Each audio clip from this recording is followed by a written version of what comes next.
Welcome to Icons Talk, your forum for positive and uplifting conversation. It's a pleasure to have you here with us. I'm your host, Clarence R Wallace. I just want to do a quick recap. Last episode, I spoke about destiny helpers, and most of us, when we think of destiny helpers, we think of those who support our vision, support our dream. They're our cheerleaders. They're excited for us. They want to see us successful in what our endeavors, whatever that might be. However, my question to you today, just as those who support us, let's think of those who oppose us. So can the individuals or a group of people who oppose us, can they assist us in achieving our purpose and our destiny in life? So there's that paradox. Today I want to look at, let me just start off with Jesus briefly, and then today I'm going to look more like into the life of Joseph. And you'll see how this plays out. So let's look at Jesus, for example. He has his disciples, his 12 disciples. He had a disciple who they all supported him at one point. You have Peter who denied him, and the villain, Judas. He betrayed Jesus. Now you look at that and you said, is Judas a destiny helper? Or is he a destiny killer? Judas was actually a destiny helper. It's said in the scriptures that if the devil had known, he would not have crucified the Son of God. Because in crucifying the Son of God, that was purpose fulfilled so you and I can be redeemed from the curse of the law. So we got to recognize that not everything that's seemingly bad is bad, and not everything that's seemingly good is good. Let me repeat that. Not everything that is good, and not everything is bad is bad. I want to look at Joseph, for example. Joseph, brothers, put him in a pit. Why they did that? Many were jealous because this was his father's favorite son. He was treated with favoritism. He dressed well. He was someone who had a dream and a vision, and he spoke about it. Now, many people would look at Joseph and said, oh man, this guy is a show-off. And some would say, if he had just kept his mouth shut, this would not have happened to him. But if we examine the scripture and recognize that with his brother hatred for him and jealousy and being jealous of him actually led him to his purpose and destiny, which not only helped them, but also helped the whole family, including his mother, those that his extended family members, and it also helped Joseph to fulfill his purpose and destiny in life. So I would call this episode From the Pit to the Pulpit. Now, this is about turning adversity into an amplified voice. Now, in this, this quote symbolizes the transformative power of adversity and resilience.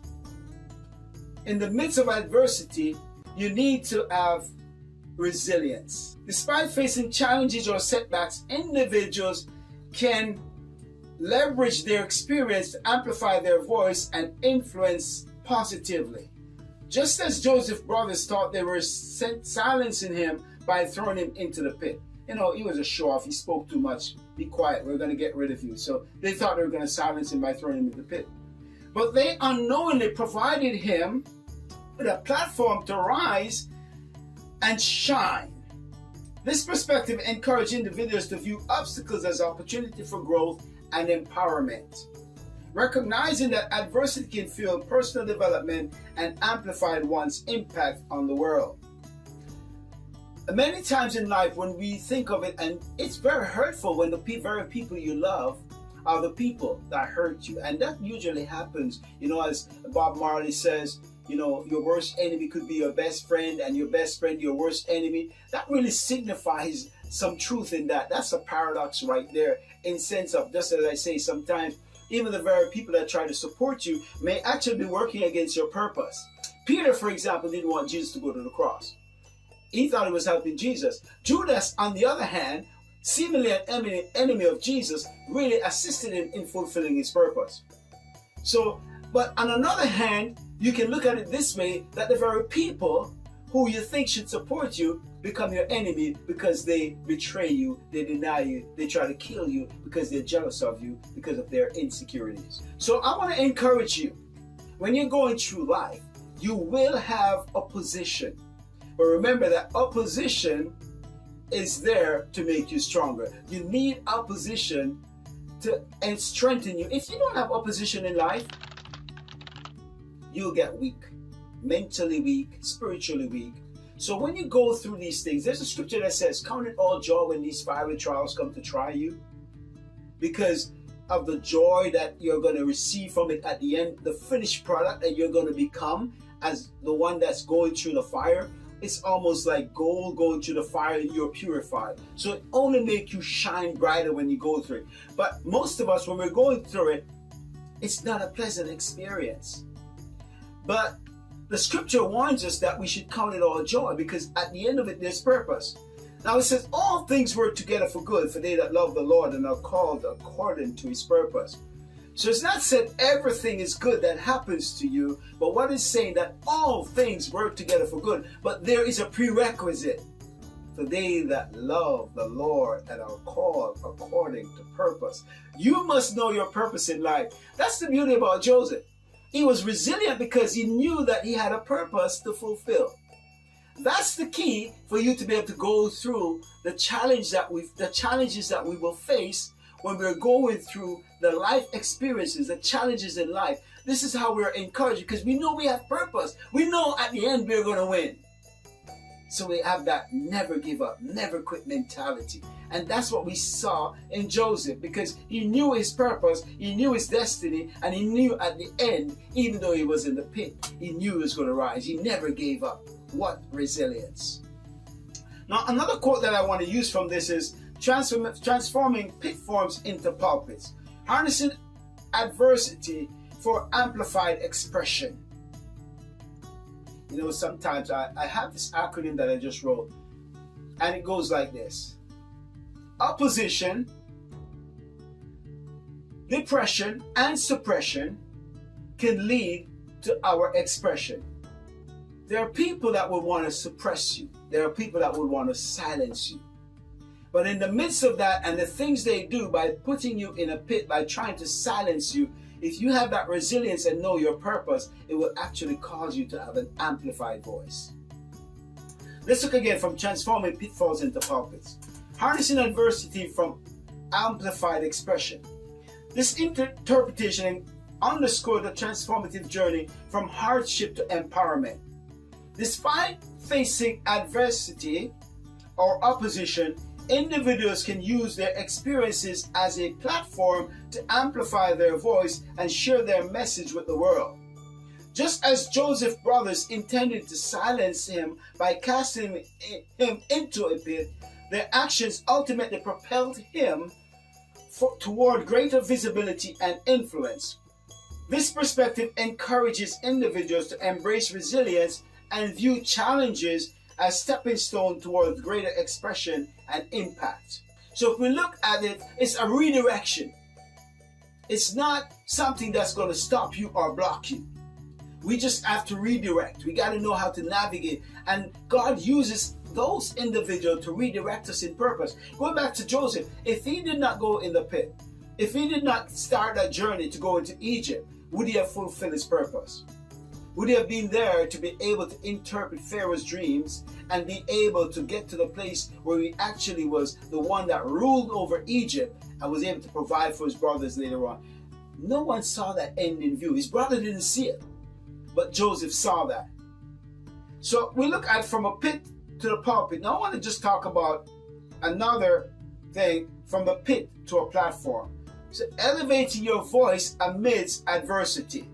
This is that section. So this perspective highlights the potential for personal growth and empowerment in the face of adversity. So rather than succumbing to despair or defeat, individuals can rise above circumstances and use their experiences as platforms to amplify their voice.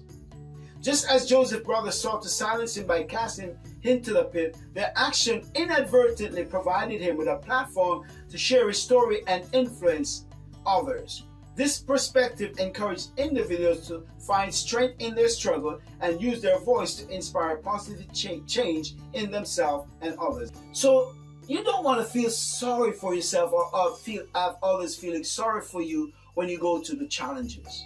When you go to challenges, by God's grace, it will show you how to navigate these things in life.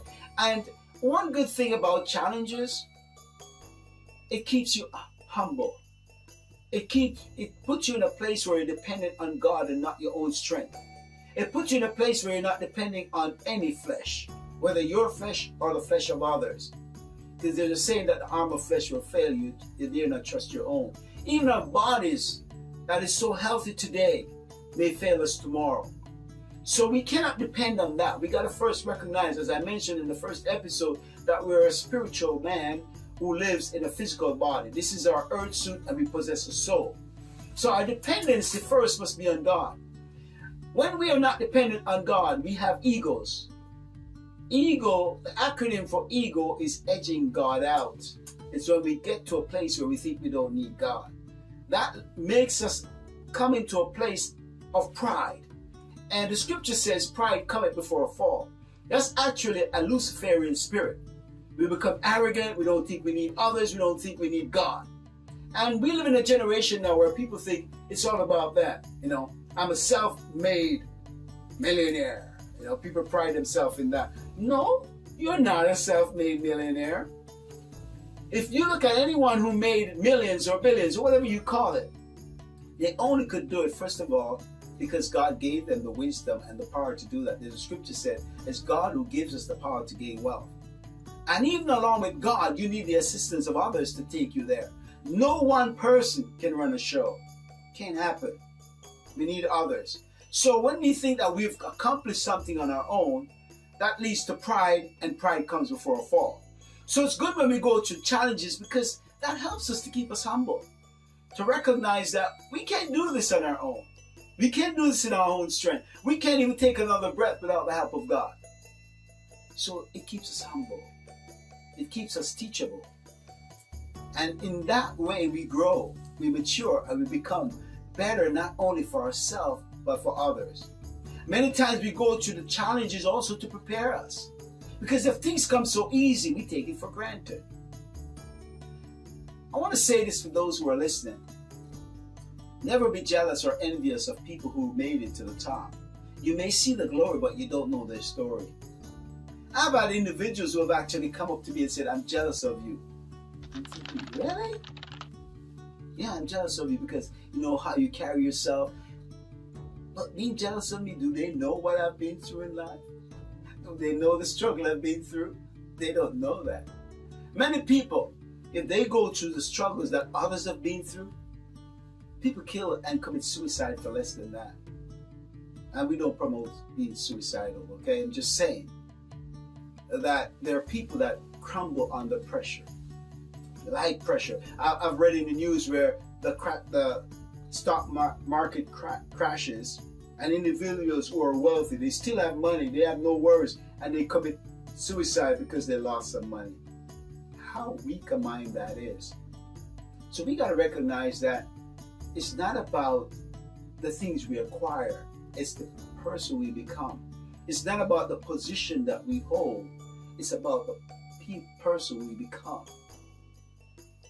Our position is not who we are. Our accolades is not who we are. Those are things we achieve. I would say to those who are watching, and I practice this myself, let who you are influence what you do, because what you do is not who you are. I remember reading in the papers not too long ago, a few years ago, this guy is a neurosurgeon, excellent at his craft. This man, the kind of things he does, there's no doctor in Ontario and very few in the world that possess the skills that he had. And you think, what a great man. But we found out that this man actually killed his wife, dismembered her, and got rid of her body. This is the man who saved people's lives.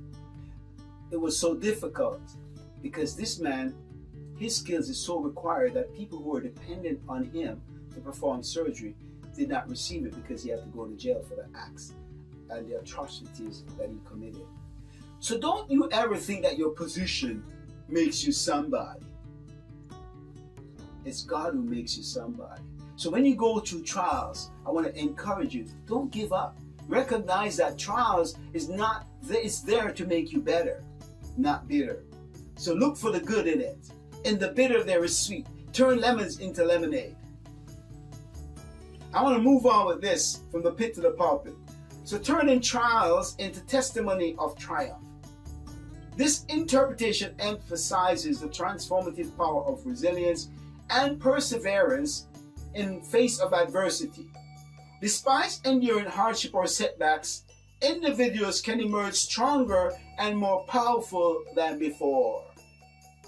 It makes you exercise your spiritual and mental muscles. It makes you stronger. It makes you more resilient. It makes you smile in the face of adversity. And you know one thing that I would use to encourage you, for those of you that may be going through a challenging time, remember this, that you'll never die.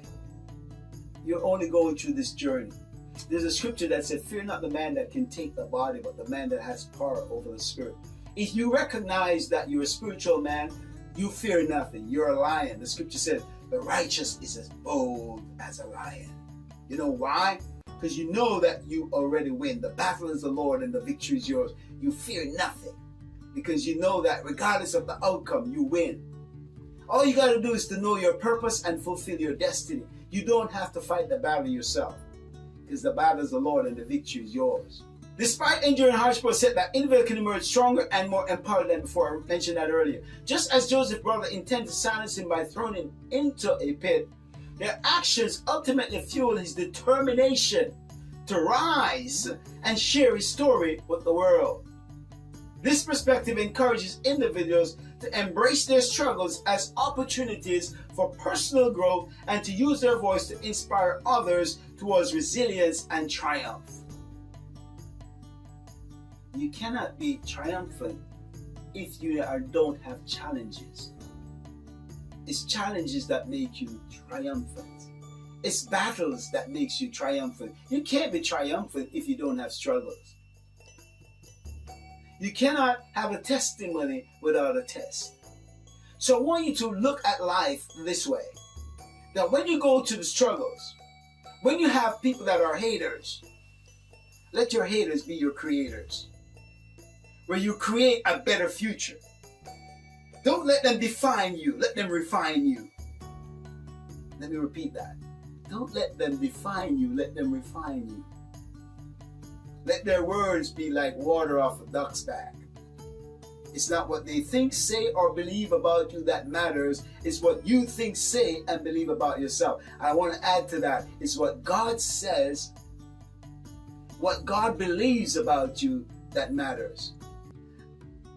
There's a man by the name of Myron Golden. I'm going to steal a little bit of his thunder. He said, don't believe their identity. The things that they try to make you believe of yourself. Even in our society, there are identities. You look a certain way, you're from a certain place. They put you in a certain box. But we're going to break those boxes. We're going to break those glass ceilings. And we're going to rise up and our voice is going to be heard. And we're going to make a difference. This program is about transformation. This program is taking yourself from a caterpillar, breaking from that cocoon into a butterfly where you don't crawl anymore. You rise and you become pollinators. So I want to encourage you listeners that you rise. When your haters try to put you down, let your haters be your creators to the great destiny that you've been called to. It's been a pleasure having you listen to what we got to say. Like and subscribe. This is your host, Clarence R Wallace. This is your forum for positive and uplifting conversations. Stay tuned for our next episode. Peace, love, and blessings to you.